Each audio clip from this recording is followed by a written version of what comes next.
Yo, what's going on, everybody? Welcome back to the channel. So in today's video, we're going to be talking about junior React technical interview questions.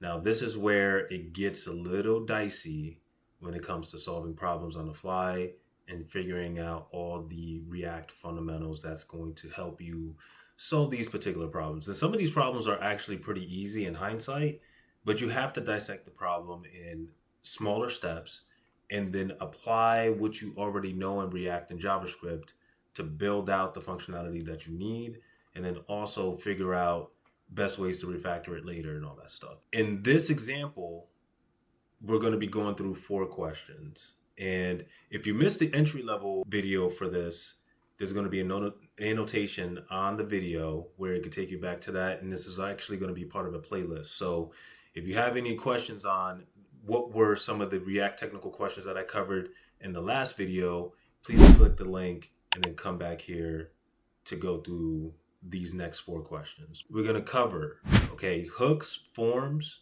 We're going to cover the component lifecycle. So in terms of like functional components, what are some of these side effects that you could use to fetch data, re-render the component if you need to? What are some of the things you could do in React right now that doesn't warrant you to use something that's a third party to get all this up and running? The first one is a to-do list with add and delete functionality. Now, you probably already created a to-do list, and this is a piece of cake for you. I'm going to show you how to run through this problem and actually build out the functionality based on the requirements, all right?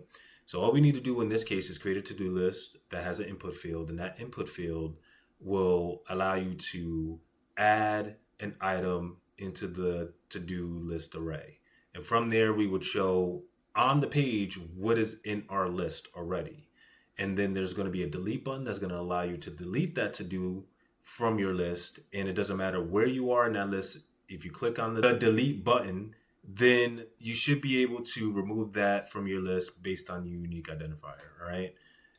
Then the next thing we're going to talk about is useEffect with APIs. In React, you're going to be using useEffect a lot. There are better ways to go about this, and this is not the standard for today. But for this particular example, we're going to use useEffect to get data, and then we're also going to simulate calling an asynchronous function within the useEffect and having a delay between getting the data and then displaying it on the screen. In the third question, we're going to actually do a custom hook for filtering out users within a list. So just like the second example, there's an API that we're going to call to get a bunch of users, okay? In this, for this particular example, we need to create a delay within the search to filter out data, and then also create another custom hook to pull in that data and do a bunch of re-rendering with the data, and then also storing it in a certain way and filtering out that data and having something displayed on the screen depending on what the user inputs into that input field, all right? This is pretty straightforward. Once we walk through this should be fine. The last one is form validation. This is key to creating registration forms, regular forms that you want to do validation on your inputs, because sometimes when you don't have validation, you could run into a lot of problems. So I just want you guys to be aware that the biggest things that you could do, especially with a registration form, you need to validate the email address of that person and the password, okay? If you can't do that, just the basic fundamentals for that, you're going to have a problem. I really want to teach you guys how to easily create your own validation steps without relying on like a third-party library, even though that's the best way to go about it, like React Hook Form. But in this case, what we want to do is create our own validation, show on the screen that everything is validated correctly, and then you can make improvements on your own based on these examples. So follow what I'm doing. If you have any questions, just reach out to me in the comments, and I'll be sure to answer anything that you are stuck on or just curious about, all right? So that's the scope of the project, and the first thing that we're going to do is work on this to-do list, all right? So we're going to flip back to our code real quick, and I'm going to show you the component here, right? And I'm just going to get rid of all these other components, and because we don't really need it right now. So let's dissect the problem. This is very important. Create a to-do list application with the following features, all right? We need to add our to-dos. We need to display them. We need to have an individual way to delete each to-do in that list.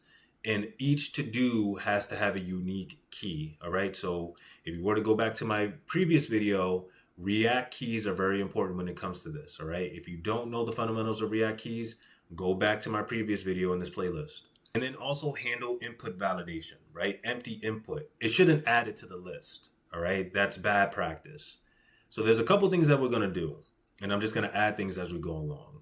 And you're gonna see how fast I do it, and you can slow down the video if it doesn't make sense. But the first thing that I want to initialize is my state. I want to have a array of to-dos stored somewhere. So here I'm going to do const, and good old AI already has this already mocked up for me. So all I have to do is hit the tab key, and we have this to-do array. And this to-do array is taken in the interface of the type of ID and text. So this is what we're basing it off of. And here, I actually want to create my adding to-dos to my list. So here I'm going to do handle add, or actually I'm going to just call it add to do, right? Add to do, and this will take in the input text that we are going to be adding to our input field. So here we got that already settled. I'm just going to close out this function. And then the next thing that I'm going to do is I'm just going to set my to-do state with the spread of everything that's already in my array, and then the ID of the for the new to-do, which will just be a date.now, which is a JavaScript function. So this is going to give me a timestamp of today in point in time. That's going to be very unique in our case. And then also the text that we're going to be grabbing from the input. Another thing that you could do to make this look nice and pretty, I'm all about cleaning things up. If you like to initialize things like that, create another const, and then create a new to-do object. And then here you would just do something like this and then spread it down into this array. So now everything is clean. You can see what's happening, right? You don't have to edit the actual state to set it. Everything is already set up here. So we got that going. So that satisfies the add to do requirement. And then the next thing that I want to do is actually, in this case, I want to call that function to add our to do. So if we flip back to our app and I expand this, we have the input field, but it's not wired up. I can't add anything. I can't do anything in this case. So how do I go about doing that? The best way to go about this is that we need to initialize our event for the input field. And then the next thing I want to accomplish here is actually, when I press the enter key, I want to call the add to do function to then add that to do to our list. So the way to go about this is if you do e.key equals enter, and we don't want to do this necessarily. This is kind of trimming any white space or trailing spaces in there. We don't want to do this just yet. All right. I want to show you guys how you could actually clean this up and display errors in your application if any of these conditions fall within the guidelines, okay, of what you have in the requirements. So whenever I press enter, I'm going to initialize my input by getting the target. And then I am going to add my to-do. So I'm going to call the add to-do function, and I'm going to do input.value, okay? So in this case, this will allow me to add my to-do to the list. So if I do a console log of all to-dos in my list currently, and I go back to my app, and I'm going to open up the dev console so that you guys can actually see what's going on here. So if I go here and I type in test and I click enter, you can see that if I expand this array, we have, the timestamp of whenever this was added. So it's very unique. And then also test. If I do test 1, you can see that there's 2 in here, and now we have this. And then also I could go back to test and add that. And then there's no validation in this. So like we could add as many to-dos as we want. All right. It doesn't have to be unique. Now to make this unique, there's a couple things that we could do. But the first thing that I want to do out of this is actually display all of the to-dos that I currently have in my list and display it somehow. So I want to actually see everything display on the screen from that list. So the best way to go about this, you can either do it as an unordered list, or you could just create like a div within a div. It's totally fine, whatever works for you.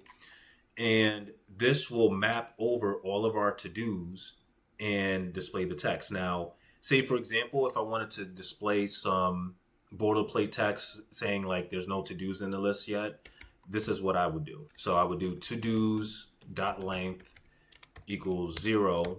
Then I would do something like this. So let me just do some cleanup here. And then what I want to do is actually do a paragraph and just say no to-dos available. Please add one to the list, right? So this will display this paragraph, right, as the default state when the to-dos have no data in it. And then if it does have data, if the length is like 1, then we'll go through this mapping here. So I'm going to show you guys what that looks like right now. So if I expand this out and I go here and then I just do like test, click enter, cool. If I do test again, you can see it here. Perfect. Now that we have our list of to-dos on the screen, we need to do some cleanup, right? So let's go back to the requirements and see what we need to actually do to clean this up. So we have a way to add our to-dos. Perfect. We could display our to-dos on the screen in the list, right?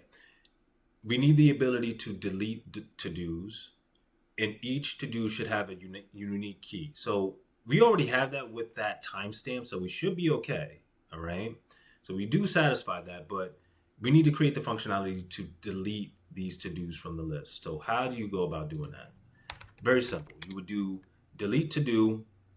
That would take in the ID, okay? So the unique identifier that we already set up in the add to-do, we'll take that.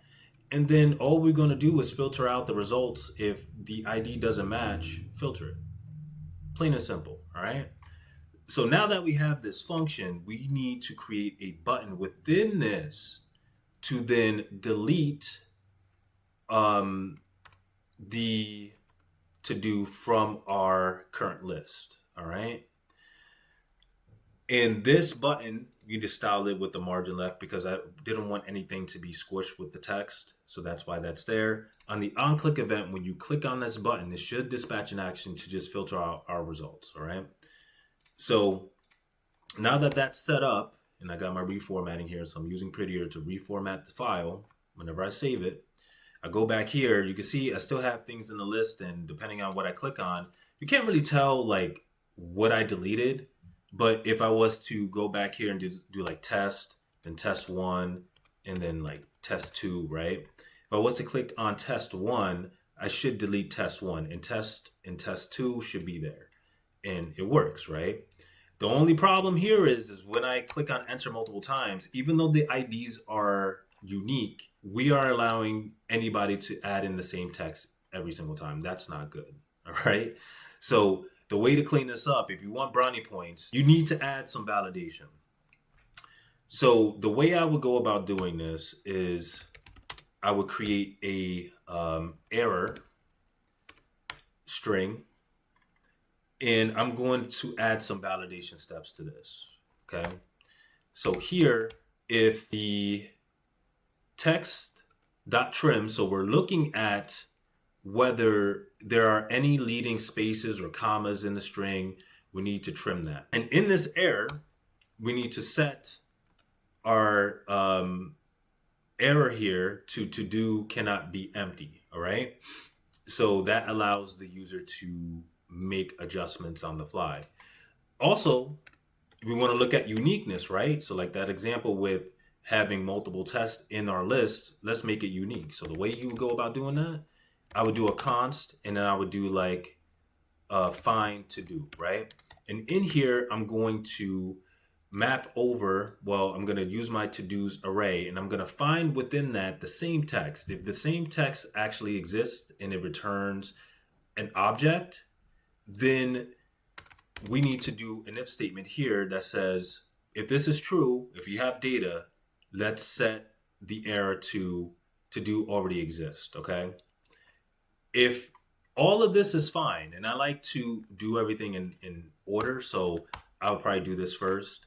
And then from here, I'll have my if statement here for both of these scenarios. And then here, since if it passes these checks, then we could create the new to-do and we could set the to-dos together. Another thing that I would like to do in this case is actually check if we do have an error and default it, right? So we don't even need the braces here. We could just do it inline like this, and then also set our to-dos so that we clear out the screen. Now, because we have our errors already initialized, all I would have to accomplish here is check to see if we have any errors. If we do, display it under our list, all right? Or to even be more efficient, instead of that, because depending on how many to-dos you have in your list, I would just put it under the input field, just like this. And then I'll go back and say, if I do, all right, test, then I do test again, to-do already exists, right? If I do test 1, it clears out the error. Perfect. This is good functionality. If you had a to-do and it's the same name and it has a space in it, you could trim the space automatically. So when you get the value, do like a dot trim, and it should just remove those white spaces and all that stuff. So if I go back here and let's just, for example, do like test again with this, right? We'll delete this, but then if I do this, it adds it, right? If I do this again, it works fine. So even with the extra spaces, it's not going to work. If I try to do this, it's not going to work either. All right. So that's how you solve those common problems when dealing with functions like that and those requirements. So just make sure that you know the fundamentals of what trim does, how to set up callback functions in this case, and add validation checks within your input so that you don't run into any issues. Now let's go to the second problem. The second problem here, we have to use a useEffect to fetch an API. The API that we're going to be using is actually going to be a list of users, and it's already boilerplated in the next component that I'm going to show you guys. So let's jump right into it, and I'll dive into what we need to do there. So let me open up my API simulation component. So the first thing that we need to do is fetch data from this API, right? So how do we go about doing that? Easiest way, using functional components, is creating a useEffect. So these useEffect is side effects within a React application that allows you to re-render the app, call APIs. If you need to do any data manipulation, there's a dependency array that I'll show you how to set that up, that if you add state that's going to be changing, it will re-render what's in that useEffect and do additional work. All right. So here, I'm just going to initialize my useEffect. This dependency array is very important. If you don't have a cleanup function to clean this up, you will run into an infinite loop if you don't have a dependency array. That's just how it works. Okay. I've done that multiple times. I'm just keeping you honest with that. So how do we get data from the API? So as you can see, I have Axios, which is a API fetching library. Okay. It allows you to get data, post data, update, put, patch, all that stuff. So I'm going to call this fetch users function, and it's going to be an asynchronous function that is going to allow us to await for a promise from the API. So we're going to wait for that data. Once we hit that API, we're going to wait to see if we actually get a response back. Once we get the response back, we're then going to set that data within the set users state setter, and we're going to map over those users in the UI and display it, okay, as the solution. So here I got my asynchronous function, and I'm just going to accept everything here because it just makes it easier for me to explain this on the fly. So I have a const value called response, and in this I'm awaiting a promise from this API, and this user type is something that I set up based on the API information that I looked into. So if I was to click into this type, this is the user type that we are expecting back from the backend.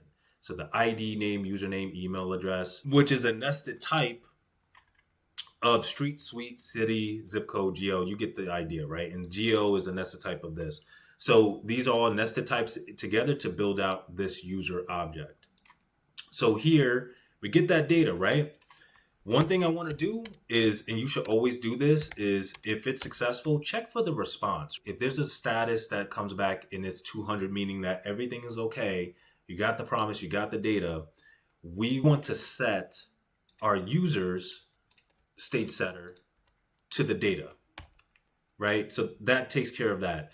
If we run into any error, we should console log that to the browser in DevTools, and we should show exactly what the error is, whether this is malformed, whether the data is not present. It should error out gracefully, all right? So this is our asynchronous function that is going to return a promise.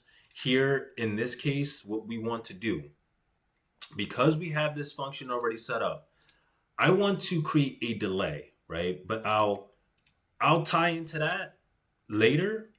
But the first thing that I want to make sure that we can do is display all of the users on this page.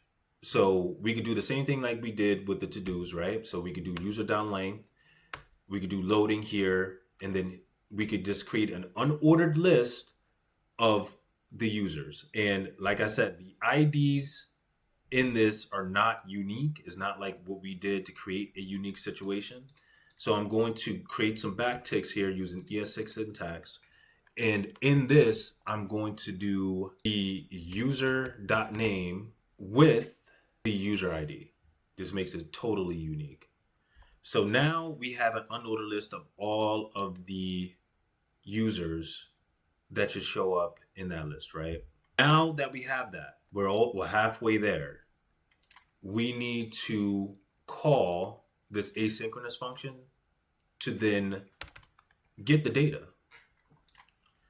Once we do that, we should be able to see the data in our app. What I am going to do is flip back and see if the data's there. It looks like it's taking a while, so let's see what's going on. Okay, so the reason why we had this error is because not equal to 200. So if I do this, we're going to see some data now.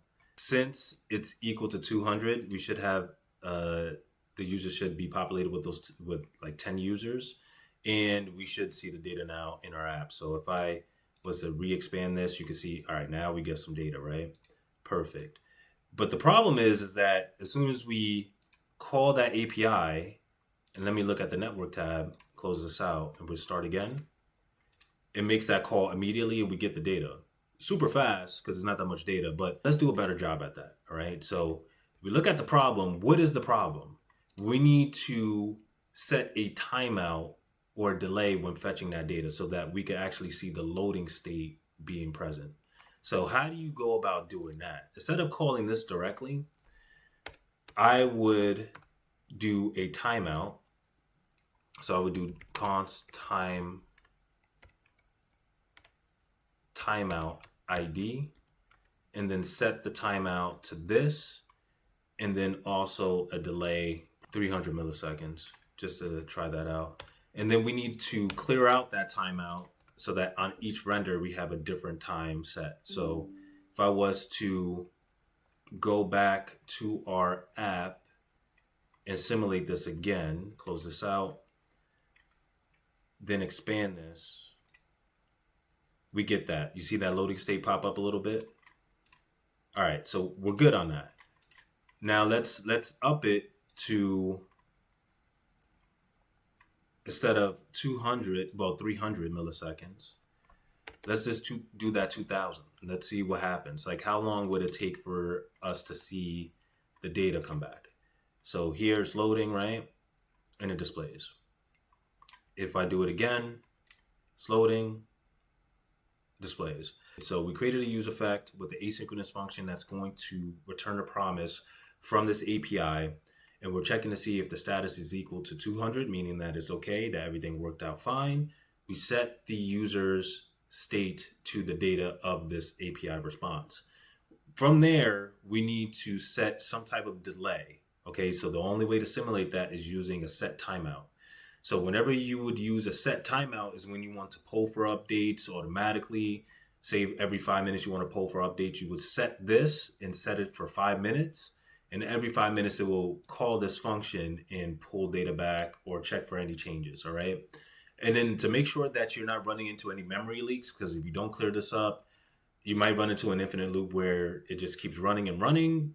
Even with the dependency array, you want to make sure that you clear out the time. So use clear timeout to remove the timeout ID from here, all right? And then just iterate through your users array. So the same thing that we did with the to-do list, we're doing the same thing here. Very simple, nothing crazy, all right? So we should be good. So this satisfies the second question. Now the third question, we're going to be taking all the principles that we learned from the first two and creating a custom hook. So all a custom hook is just a block of code that you can use anywhere within your app that does some type of functionality, all right? Whether that's to pull back users from an API, update users, filter out information. You could create a custom hook that could be used anywhere within your app if it's doing the same process, okay? So here, I'm going to go back into my custom search function, and you can see the input field is already set up for us so that, it sets the actual search query that we're going to be using to filter out the data. And then also we're going to display all of the users if it matches that criteria. And also we already know what kind of data that we're going to be getting back from this API because we're going to be using the same API that we use in the second one. So since we have that and we're all good, the first thing that we need to initialize is to create a custom hook to pull data from the API. So all we would need to do is const use get users. This will be an empty function that is going to return on render my list of users. All right. So we're going to have a state here that is going to initialize our user type. And we're just going to copy the entire useEffect and build this out. Make it super simple, right? So since we're already calling this API, we're doing essentially the same thing. The only difference is that we're not including a timeout here, so we don't need that cleanup function, all right? And we're just going to call this, and once we do that, in this useEffect, I then want to return my list of users. So here we have this initialized. So when I do use get users, I'm going to just initialize it calling use get users and do this. If I go back to our app and look at this is the wrong one. Look at this, all of our users are here, right? Perfect. So our custom hook is working, but check this out. I can't search anything. Nothing happens. Why is that? Because we didn't hook up our next custom hook to then filter out the data. All right. So we're going to do this in steps, and then we're going to keep adding and iterating over this. All right. The lessons that we learned here on creating a custom function, we're going to apply the same thing for filtering out the data. So here, I'm just going to create a use filter user custom hook that's going to take in our query and users object, right? That data. Then from here, I'm going to initialize our query and actually do if it's blank, we're just going to return the list of users. Then from here, create a filtered users constant variable. And I'm going to use memo. All right. So, and I'll just have all this done because I've written this out before and it's pretty straightforward and self-explanatory, but use memo, and this takes in a dependency.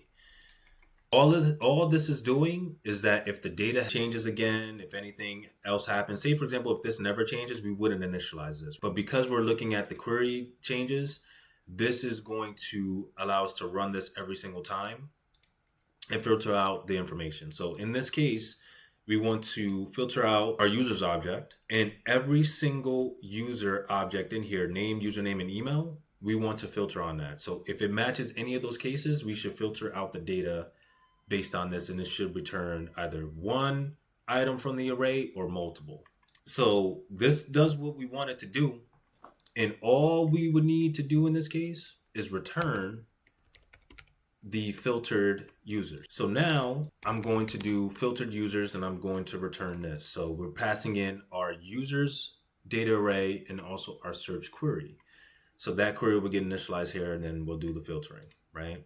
Now that we have here, I'm going to replace my users object with the filtered users because now we just want to have everything in this list, right? That has been filtered by that input field. So if I go back and say, for example, I type in Leanne, right? And it blew up on me. So what happened? Let's see. Rendered more hooks custom. Oh, I think I did something wrong. So the reason it blew up again, and this is, you got to take your time when doing this. So we need to make sure that we're doing some cleanup, right? So if we don't have any data in our users array, we want to just return an empty array. Here we want to make sure that, if the query has an empty white space, we're just going to return the list of users too. And that should actually solve our problem. So if I go back here and I start to type, you can see now it's filtering. All right. We could do Lisa. It's filtering. Chelsea. It works. Okay. If you want to do the actual email address, you can do that. It works. So if I go back here, do the email address, everything works as expected.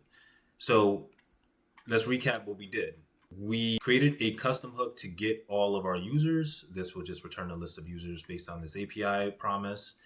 We created a use filtered users custom hook that will take in a debounce and delay when we would actually return the query and filter out anything that matches in the list, right? And return that.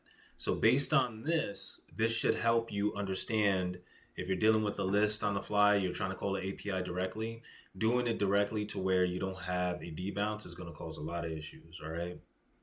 So your API calls, you might get banned for making too many API calls.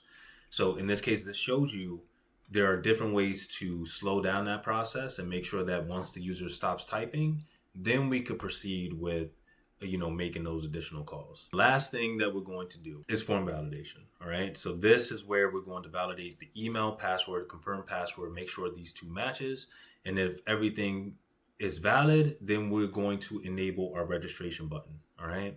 So let's go back to our form validation component. I already got this set up. And we already have the state already set up. So we have a state object with email, password, and confirm password.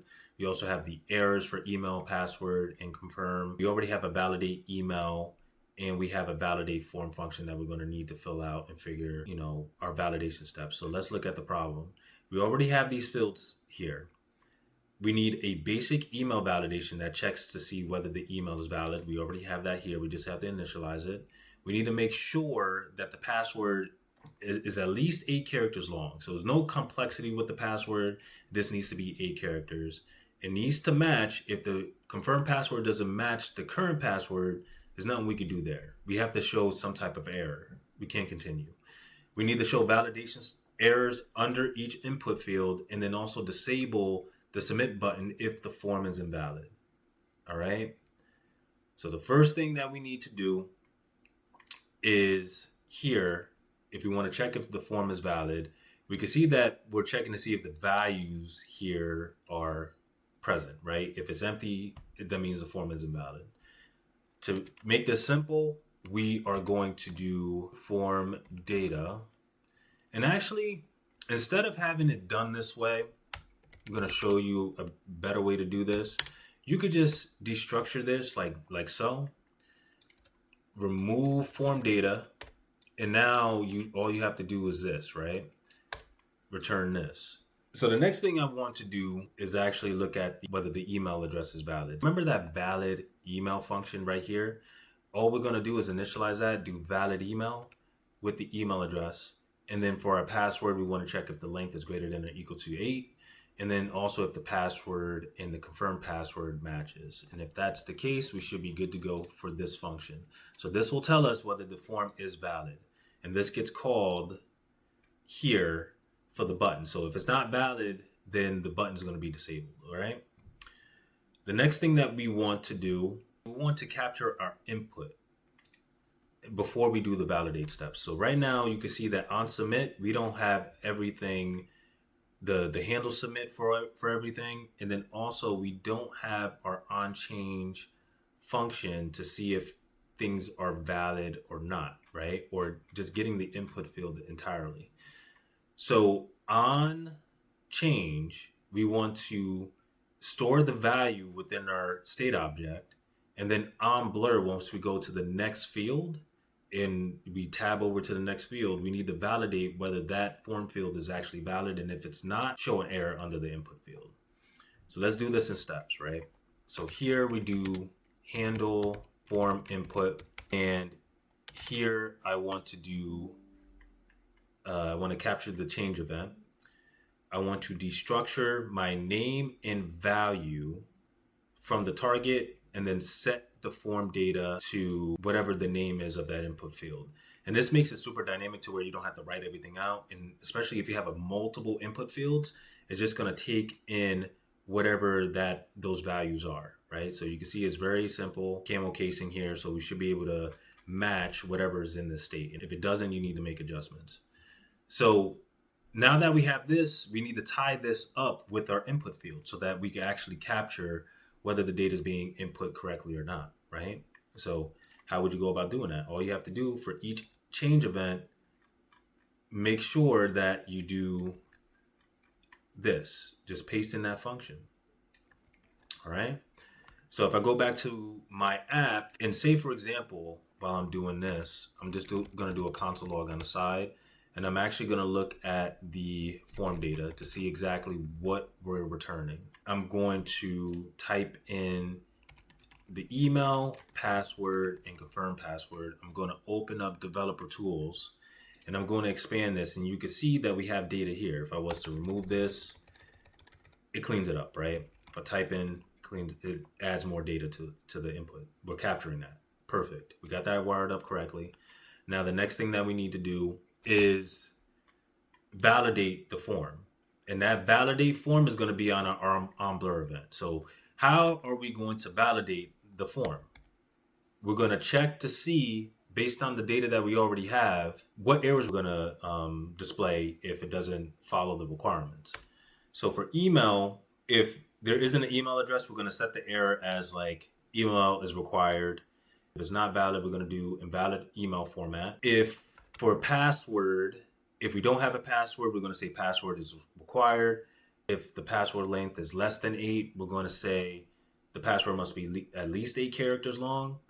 And the last thing that we're going to do here is confirm password is not blank, and whether the password and the confirmed password actually matches. If they do not match, we will return an error, all right? So we're going to copy this function. We're going to go to our valid, on blur event, and we're just going to paste in, we're just going to paste in that function. All right. So this should tell us whether the form is valid or not. So if I go back into our app, I'm going to expand this again. I'm going to do ABC. And you can see invalid email format.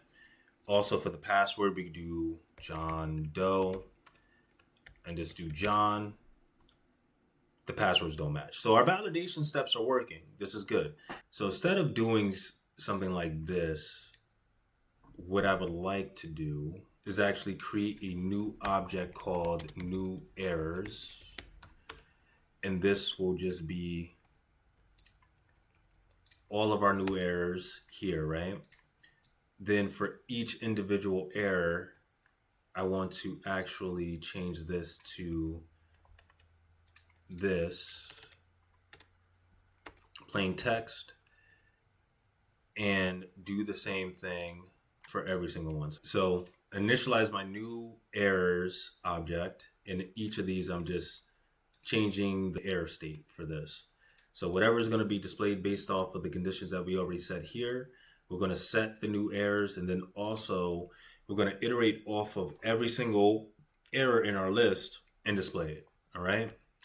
So here, if I go into like abc@domain.com, that's valid, right? If I do ASDF and then ASDF, the passwords match. Now the password must be at least 8 characters. So that's valid. So we do like John Doe, and then I'll do John Doe. That matches, and maybe 1, 2, 3, 4. Now look at that. So if I was to go back here and just change the email, you can see now that register button becomes disabled. If I do this now, we're in a good spot. This is a good way for us to validate any of our form inputs, and we can make this super unique if we need to. But now that we have our validation in check, all we need to do now is hook up our onSubmit handler. So we would come here and do handle submit on, well, handle onSubmit. We're going to take the event of the form, and we're going to make sure that we prevent any additional side effects whenever we are submitting it, whether we're submitting, double the information and all that stuff. And then we're going to check to see if the form is valid. And if the form is valid, then we could submit the form. We could just alert that the form was submitted successfully because we're already doing all our validation checks here. So we should be in a good spot. All we would need to hook up now is this handle onSubmit. If I go back to our app, we're going to start with a fresher state. I'm going to do abc@domain.com. I'm going to do ASDF1234, ASDF1234. Now the password is confirmed. We click on register, form is submitted. All right, so let's recap what we did. All we had to do in this case was validate whether our form inputs were correct based on the requirements. So we needed to have validation on whether the password has minimum of 8 characters. The password confirmation needed to match the password, and then we needed to display those errors if anything was to come up. And we defined our validation here within this if else if block for each individual field. We set the new errors using a new error object that we initialize at the top here, so that we don't have to initialize setting the state for that every single time.